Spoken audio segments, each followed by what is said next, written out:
what's going to happen in a race without like spending all day, staring at the racing form. Exactly. Well, you've come to the right place because today we're going to take a deep dive into the Temperance Hill Stakes. At Oaklawn Park. Yep, Oaklawn Park, a $200,000 race over 1.5 miles. On the dirt. On the dirt, that's right. And to help us unpack all of this, we've got a couple of great sources. Yeah, we've got the Racing Form Report. The Racing Form Report. And then we've got Brisnet. Of course, Brisnet. Yeah. Of all the speed figures. Yeah, so we're going to try to, cut through all the data and deliver the key predictions and insights. Yeah, we're going to make this easy for you. We're going to tell you what's going to happen. Yeah. All right, so first off, 1.5 miles on the dirt. Let's just get this out of the way. That's a long race. This is a marathon. It's a marathon. This is a real test of endurance. Yeah, this is a different kind of race, right? Yeah. This isn't your, 6-furlong sprint. No. This is like you got to have stamina. You got to have stamina to win this race. This is a grinder. The Racing Form Report calls it a grinder. That's right. So yeah, stamina's going to be key here. And that's what makes it kind of interesting, right? Because it throws all those speed equations kind of out the window. Yeah, absolutely. And so you might get a little bit of a surprise. Yeah, that's what we're looking for. Yeah. And our sources both kind of point us in the direction of a few horses that seem to be, up for this challenge, the stamina challenge. Yeah. And leading the way, we've got Game Warden number 6. Game Warden number 6. Yeah. The Racing Form Report has him as their top pick. Yeah. And, if we look at Brisnet, he's got a pretty good last out speed figure. 94. 94. Yeah. It's not bad. Yeah. Very solid. Very solid. And also, if you look at his form, the Racing Form Report points out a really nice win at Oaklawn. Right. And it was over 1 1/8 miles. So, already he's kind of proven that he can handle this track. He can handle the surface for sure. And if you look at the trainer intent alert. Oh, yeah. What do they have to say? Well, they're saying, second off, a layoff won last time out, and then he had a very sharp workout March 15th. Oh, wow. So that's a win. They're pretty confident, it sounds like. Yeah. When you see that combination, that means the trainer thinks this horse is ready to run a big race. Absolutely. Yeah. They must think he's going to do really well. Yeah. And, even looking at Brisnet, he's got a 132.3 prime power rating. Yeah. So that's very good. Puts him right up there at the top of the field. Yeah, absolutely. One of the most talented horses in this race, it seems like. And the Racing Form Report even gives us a little scenario. They think he's going to sit mid-pack. Oh, okay. And then make his move early on the far turn. All right. So it sounds like they're predicting, a pretty solid run here from Game Warden based on his recent form and just, the trainer's confidence. Yeah. That all makes a lot of sense. All right. So who else do we have?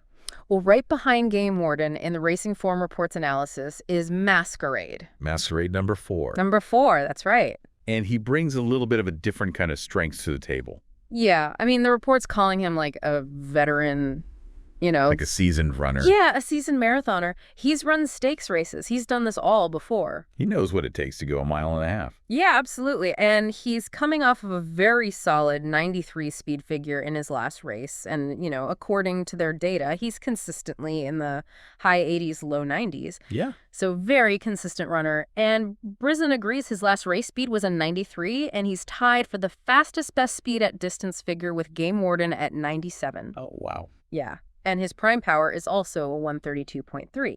Okay. So right there at the top of the field.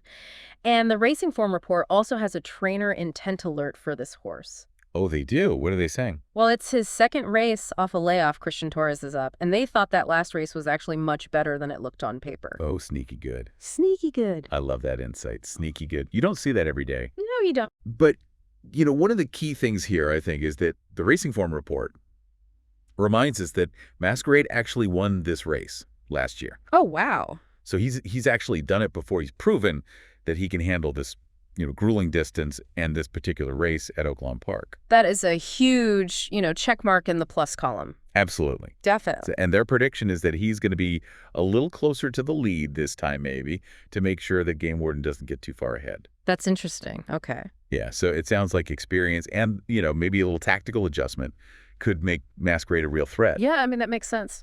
All right, so who else rounds out the top 3 here? Well, the Racing Form Report gives us time for trouble number 3. Time for trouble number 3. Yeah, and his pedigree really stands out for a race of this length. Yeah, he's bred to love this distance. Yes, he is. By English Channel.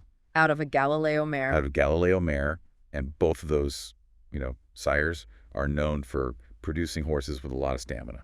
A ton of stamina. Yeah, you look for those names when you're talking about these classic distances, these long, grinders. Yeah, absolutely. Yeah. So even if, his recent speed figures aren't the most impressive, 87 on Britsnet. 87. Prime power 131.6. That's fifth best. Yeah, so it's not bad. But not the best. But, the pedigree suggests that he could really thrive in this kind of race. Yeah.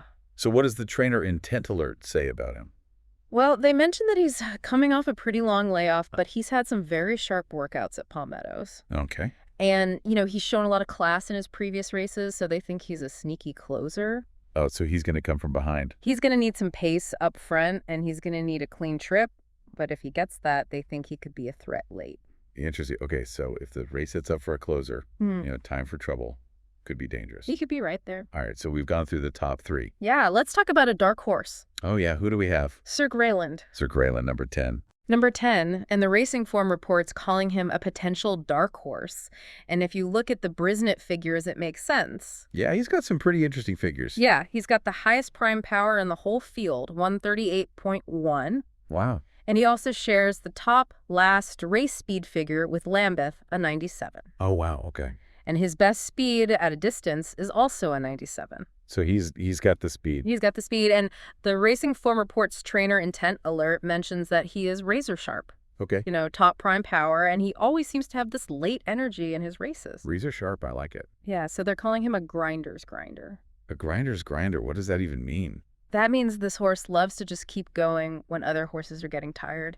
Oh, okay. So even in a race like this, a mile and a half. He's going to be there. He's going to be there. Right there at the end. Wow. All right. So it sounds like Sir Greyland could be a real surprise, maybe a long shot, but with a lot of potential. Yeah, absolutely. I mean, you can't ignore those Brisnet numbers. Okay. So we've talked about the top contenders and a dark horse. Yeah. What about the rest of the field? Yeah. Are there any other horses that we should be paying attention to?